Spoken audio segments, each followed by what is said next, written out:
Bonjour et bienvenue à tous dans cette petite vidéo qu'on attendait depuis un petit moment sur le DL31 qui est un Movi-like, donc un stabilisateur gyrostabilisé. Concrètement, par quoi ça se caractérise? On a trois moteurs sur le roll, cet axe-là, le pan, cet axe-là, et le tilt, cet axe-là, qui compense les mouvements de l'opérateur. Voilà, donc tout est géré par une petite carte qui se trouve ici derrière et par une télécommande ainsi qu'un petit logiciel sur ordinateur pour paramétrer tout ça. Donc on a des capteurs qu'on positionne et qu'on initialise sur le logiciel et puis qui ensuite gèrent les mouvements du DL31. Alors concrètement, par quoi ça se caractérise? Voilà ce que ça peut faire.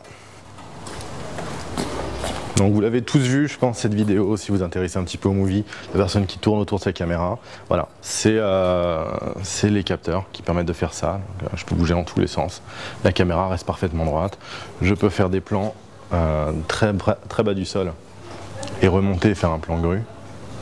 Et peu importe si je tremble, la caméra restera fixe. C'est un des vrais intérêts de ce stabilisateur. Il est un peu long à équilibrer. Mais une fois que c'est fait, par contre, n'importe qui peut faire des plans fluides. Au niveau du poids maximum porté par ces moteurs-là, on est à 2,5 kg. C'est donc l'équivalent d'un bon DSLR avec un bon objectif. Un 5D avec un 2405 fait 1,6 kg à peu près. Donc voilà, ça ne portera pas une Blackmagic, ça ne portera pas une Red. Là, il faut passer sur des modèles un peu plus gros. Comme vous pouvez le voir, on a plein de câbles derrière et on a des brushless moteurs.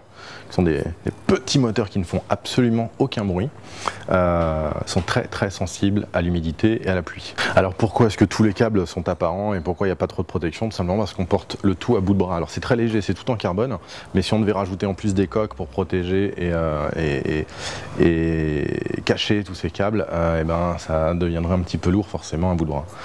Alors un truc à savoir, les moteurs donc, sont faits pour se repositionner au moindre mouvement.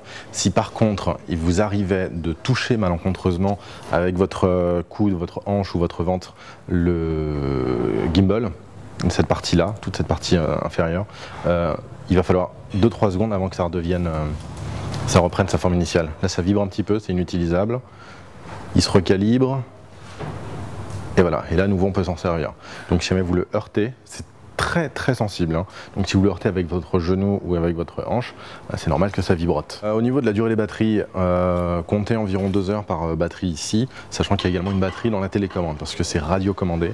La batterie dans la télécommande fait environ 3-4 heures. Par contre elle met très longtemps à se recharger, elle met environ 8 heures à se recharger. Vous avez 2 batteries comme ça, donc concrètement avec 2 batteries vous faites largement une journée de tournage, il n'y a aucun problème. Des batteries comme celle-ci, elles mettent environ 1h30 à se charger. Je vous invite à regarder le tutoriel du chargement des batteries car elles sont très spéciales à se charger.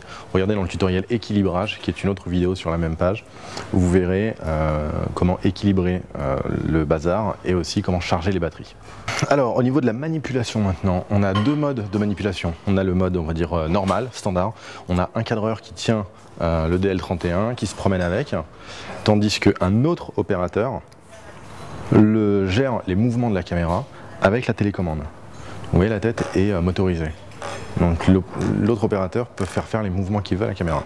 Pendant que le cadreur se contente simplement de porter et de pointer à peu près ce qu'il faut filmer. Mais on a un autre mode, un deuxième mode qui est le mode single operator.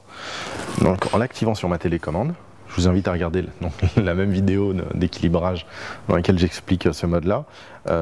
Ce mode permet de pouvoir contrôler la caméra, en tout cas le pan, alors qu'on est juste opérateur.